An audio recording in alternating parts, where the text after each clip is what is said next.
नमस्कार, मैं हूं आपके साथ शिवानी रतूड़ी और आप देख रहे हैं कैपिटल टीवी बिहार। बिहार में विधानसभा चुनावों से पहले सियासी सरगर्मी तेज हो गई है, जहां एनडीए का विजन पूरी तरह साफ नजर आ रहा है।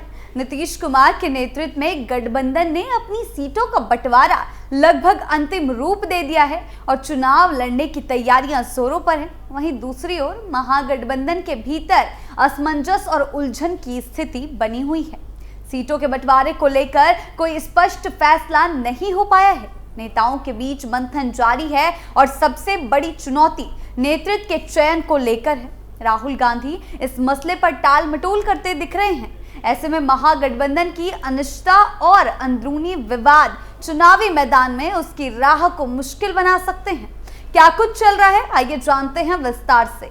एनडीए का मास्टर स्ट्रोक। बिहार विधानसभा चुनाव 2025 को लेकर सियासी सरगर्मी अपने चरम पर है और इस चुनावी महासमर में सबसे बड़ी और निर्णायक खबर एनडीए के भीतर सीटों के बंटवारे को लेकर सामने आ रही है। कई महीनों से जो अनुमान, अटकलबाजी और अंदर खाने की चर्चा चल रही थी, अब वह लगभग एक स्पष्ट तस्वीर की शक्ल में आ चुकी है। रिपोर्ट्स के अनुसार एनडीए के 5 घटक दल भाजपा, जेडीयू, एलजेपी, रामविलास जीतन राम मांझी की पार्टी हम और उपेंद्र कुशवाहा की पार्टी राष्ट्रीय लोक मोर्चा अब आपस में सीटों को लेकर अंतिम समझौते की ओर बढ़ चुके हैं। बताया जा रहा है कि नीतीश कुमार की पार्टी जेडीयू को इस बार सबसे ज्यादा सीटें दी गई है, जो सीधे तौर पर इस बात का संकेत है कि एनडीए में एक बार फिर से नेतृत्व नीतीश कुमार के हाथों में ही रहने वाला है। जेडीयू को 102 सीटें मिलने की चर्चा है, जबकि भाजपा को 101 सीटें मिलेंगी। ये लगभग बराबरी का बंटवारा दर्शाता है, लेकिन 1 या 2 सीटें जेडीयू के पक्ष में अधिक बताकर ये सियासी संकेत देने की कोशिश की गई है कि नीतीश कुमार की वरिष्ठता और प्रभाव को एनडीए ने अभी भी स्वीकार किया है। वहीं चिराग पासवान की पार्टी एलजेपी को 20 से 25 सीटें, मांझी और कुशवाहा को क्रमशः 6 से 10 सीटें मिल सकती हैं। हालांकि ये बंटवारा अभी आधिकारिक नहीं है, इसमें सीटें कुछ ऊपर नीचे हो सकती हैं, लेकिन खबरिया रिपोर्ट्स और सूत्रों के हवाले से माना जा रहा है कि अंतिम मंथन के बाद जल्द ही इसकी औपचारिक ऐलान भी होगा और इसी के बीच सीटों का बंटवारा किया जाएगा। बिहार में चुनाव से पहले घमासान ये सीट बंटवारे का फॉर्मूला अपने आप में इस चुनाव की दिशा तय कर सकता है। एनडीए ने इस बार जीतने की क्षमता को सबसे ऊपर रखा है और साथ ही जातीय समीकरणों को भी अत्यधिक ध्यान में लिया गया है। खास बात यह है कि इस बार भाजपा और जेडीयू दोनों ने उन सीटों पर फोकस किया है जहां पिछले चुनावों में हार मिली थी। इन सीटों की अदला बदली करके ये कोशिश की जा रही है कि पिछले नुकसानों की भरपाई की जा सके। उदाहरण के तौर पर अगर किसी क्षेत्र में भाजपा की पकड़ कमजोर रही है, लेकिन वहां जेडीयू का अच्छा जनाधार है, तो उस सीट को जेडीयू के हिस्से में देने का प्रयास हो रहा है और इसका उल्टा भी लागू हो रहा है। ये टेक्निकल सीट शेयरिंग अब एनडीए की चुनावी रणनीति का हिस्सा बन चुकी है। दूसरी ओर एलजेपी जैसे सहयोगी पार्टियां लगातार सीटों की संख्या बढ़ाने का प्रयास कर रही हैं। चिराग पासवान की पार्टी ने तो यहां तक कहा कि वह गठबंधन का हिस्सा तो है, लेकिन वह अपनी स्वतंत्र पहचान भी बनाए रखेगी। चिराग ने चिराग का चौपाल जैसे कैंपेन भी शुरू किए थे, जिससे उनकी ग्राउंड कनेक्टिविटी मजबूत हो और वह गठबंधन के भीतर अपनी अहमियत को स्थापित कर सके। महागठबंधन का खेल खराब। एनडीए के इस क्लियर विजन की तुलना अगर महागठबंधन से की जाए तो वहां की स्थिति फिलहाल पूरी तरह से धुंधली और अस्थिर नजर आ रही है। सीटों के बंटवारे को लेकर वहां अभी तक कोई ठोस फॉर्मूला नहीं बन पाया है।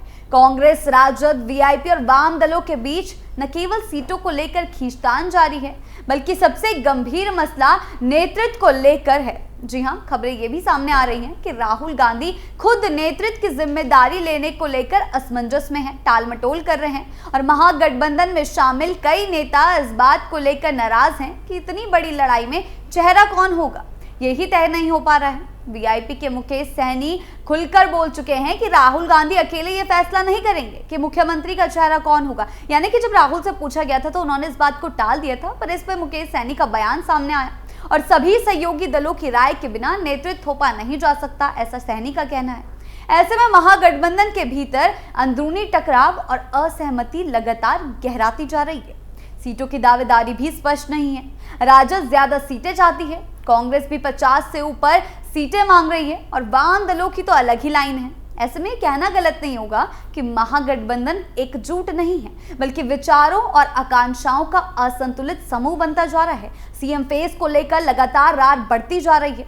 बिहार की जनता के लिए ये दृश्य बहुत महत्वपूर्ण है, क्योंकि वह देख रही है कि एक और एनडीए है जिसका विजन, नेतृत्व और सीट शेयरिंग का फॉर्मूला स्पष्ट होता जा रहा है। आधिकारिक रूप से अभी पुष्टि नहीं हुई है, लेकिन तय माना गया है। वहीं दूसरी ओर महागठबंधन है जो अब तक इस बुनियादी सवाल का जवाब नहीं दे पाया है कि उसकी अगुवाई किसके हाथ में होगी। क्या तेजस्वी सीएम चेहरा होंगे? एनडीए का टारगेट इस बार स्पष्ट है, 225 से ज्यादा सीटों पर जीत। एनडीए नेताओं ने खुलेआम ये घोषणा की है कि वे इस बार 2/3 बहुमत से सरकार बनाएंगे और इसके लिए गठबंधन में शामिल सभी दलों से कहा गया है कि वे बंद मुट्ठी की तरह एकजुट होकर काम करें। इसके अलावा एनडीए की रणनीति में यह भी तय किया गया है कि इस बार उम्मीदवारों का चयन न केवल जीत के लिए होगा, बल्कि जीत की संभावना और जातीय समीकरणों के आधार पर होगा।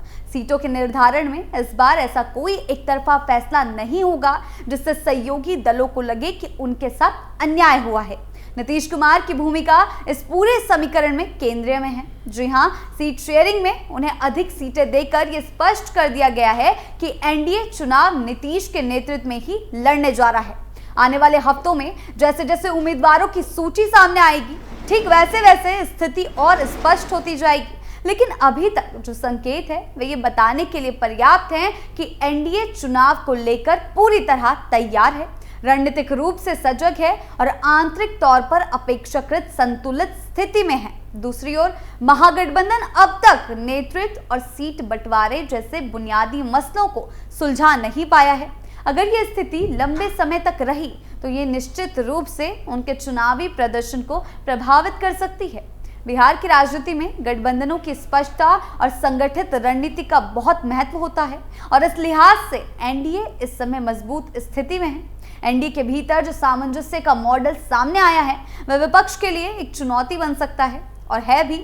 अगर महागठबंधन इन अंतर विरोधों को समय रहते नहीं सुलझाता तो आने वाले चुनावों में उसका प्रदर्शन कमजोर हो सकता है और ये बात मतदाता भी बखूबी देख रहा है। यही कारण है कि इस बार का चुनाव सिर्फ मुद्दों का नहीं, बल्कि गठबंधन की संगठनात्मक परिपक्वता का भी टेस्ट बनने जा रहा है और इस परीक्षा में फिलहाल एनडीए आगे नजर आ रहा है। अंत में बिहार विधानसभा चुनाव 2025 की तैयारियों में जहां एनडीए ने सीट बंटवारे, नेतृत्व और रणनीति के मोर्चे पर लगभग पूरी तस्वीर साफ कर दी है, वहीं महागठबंधन अब भी असमंजस में उलझा हुआ नजर आ रहा है।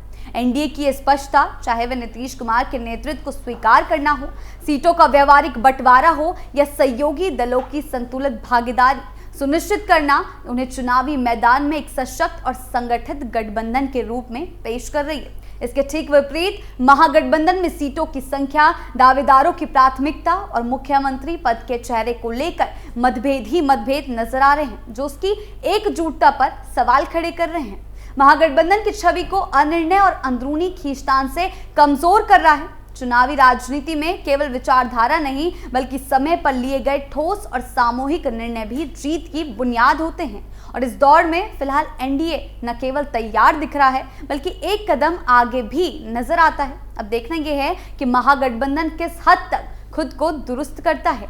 आपकी इस बारे में क्या राय है, हमें कमेंट सेक्शन में जरूर बताएं। नमस्कार।